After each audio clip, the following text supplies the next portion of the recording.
Hello, students, and welcome to our virtual classroom. Today we're going to talk about Chapter 26, Invertebrates.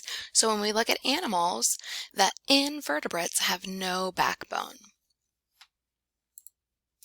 We see these organisms with no backbone, and the organisms with a backbone are called vertebrates instead of invertebrate.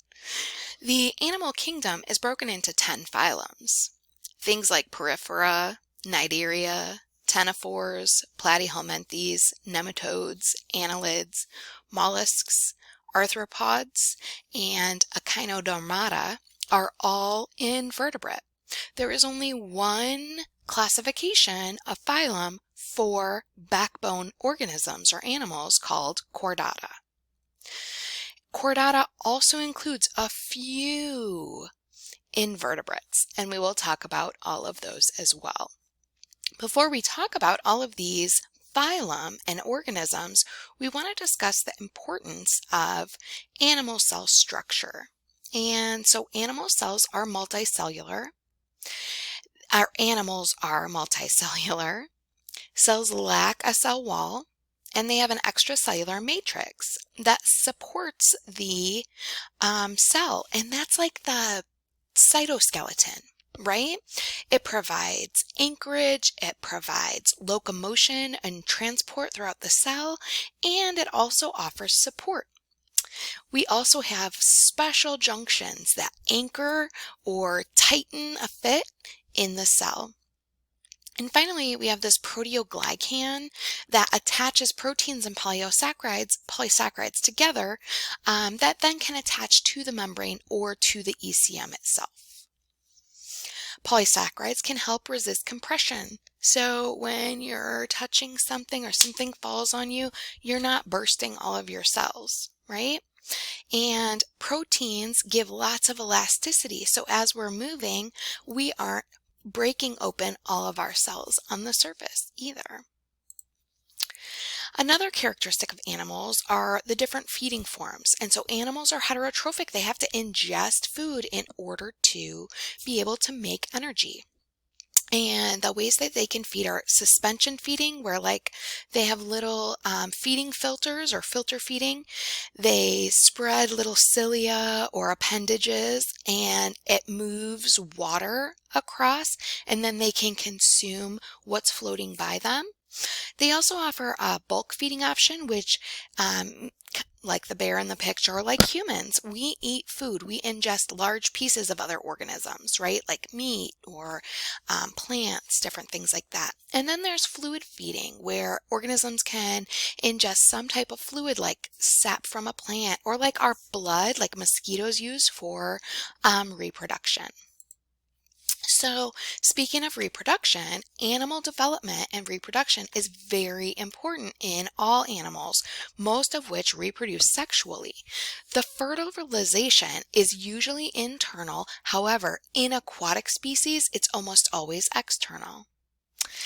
Embryos go through multiple stages of development, and some are interuterine development or in the mother's development. Others are in the environment. Think about eggs, think about terrestrial eggs or in water laid eggs, right? But then other organisms throughout their development undergo metamorphosis. Some of them, excuse me, some of them like crickets do not do it in integral stages, they just molt. Or if you look at things like ladybugs or caterpillars, right, they turn into butterflies. They undergo a complete metamorphosis between juvenile and adult form, and they have to let go of their juvenile form. I mean, caterpillars actually secrete digestive enzymes that dissolve their entire body and then reorganize into a butterfly. So it kills itself in essence to become a butterfly. Very crazy. Finally, we look at different types of symmetry in animals. The earliest forms of symmetry were asymmetrical. So there was no rhyme or reason, no plane of symmetry. Everything about the organism was different. Where our next set of species or organisms come, and they have radial symmetry, and they have a plane that crosses through the center of the organism. And any way you move that plane, as long as it crosses through the center of the organism, it is identical. Everywhere you turn, it is identical, like a circle. Bilateral symmetry means that you have a plane and either side of the plane has like mirror image, right? Or they are identical to each other, but not identical top to bottom, or not identical in posterior and anterior. But they are bilaterally symmetrical, and so they have two spaces that are exactly the same when cut in half. Typically a right and a left side or something of that nature. So if we switch back to our diagram of the lineage we're looking at, you can see that the parazoa were the sponges and they had no symmetry. Parazoa is no true tissues. Once we form tissues, we start to see that radial symmetry coming about, and those are cnidaria. Then we get into bilaterally symmetrical organisms, and all of the rest of the animal kingdom is in bilateria.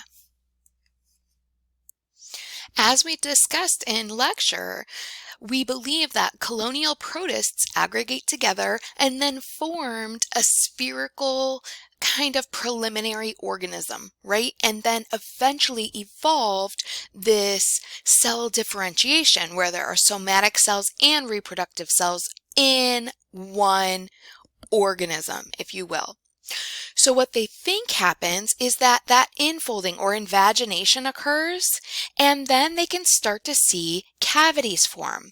And from this image, you can see a proto-animal, which would be like before animal, right?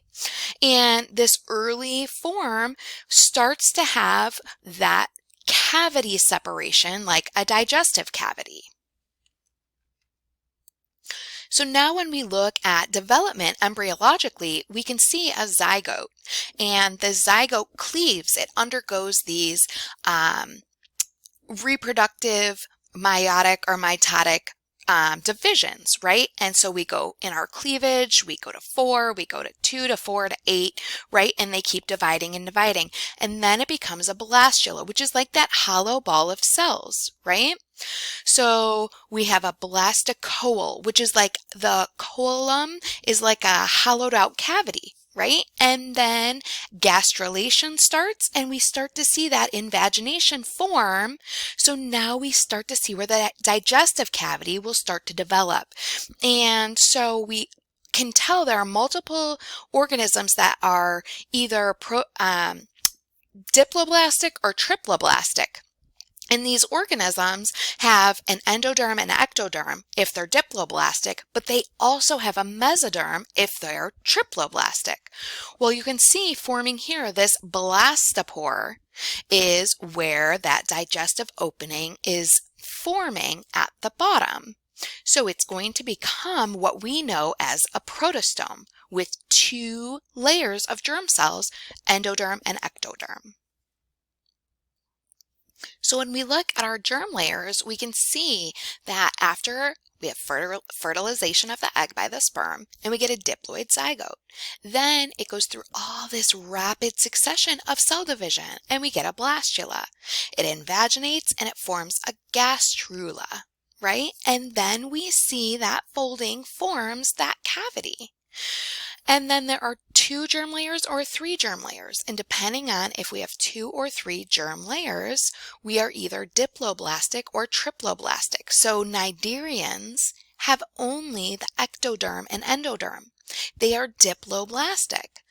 Bilaterians have all 3 germ layers. So we're triploblastic, and that's when we start to see that mesoderm, that 3rd germ layer, and it forms the organ systems. So the ectoderm is like your exoskeleton that we were talking about. The endoderm is the inner lining of your organs, but then the mesoderm is the actual organs themselves. So when we look closely, we can see the diploblastic organisms are acoelemates. So they lack that coelom. There is an acoelemate that is triploblastic. It is the platyhelminthes, or the flatworm. Then we get into pseudocoelemates and coelom organisms, which have all three of the germ layers plus the body cavities. So when we look at this flatworm, right, a platyhelminthes, it has the three germ layers of endoderm, ectoderm, and mesoderm. But it also has a digestive cavity, and so it's an acoelemate. And what that means is its mouth and its digestive cavity and its anus are all connected, just a hollow tube. So there's just a tube running through the middle. That's the cavity for digestion.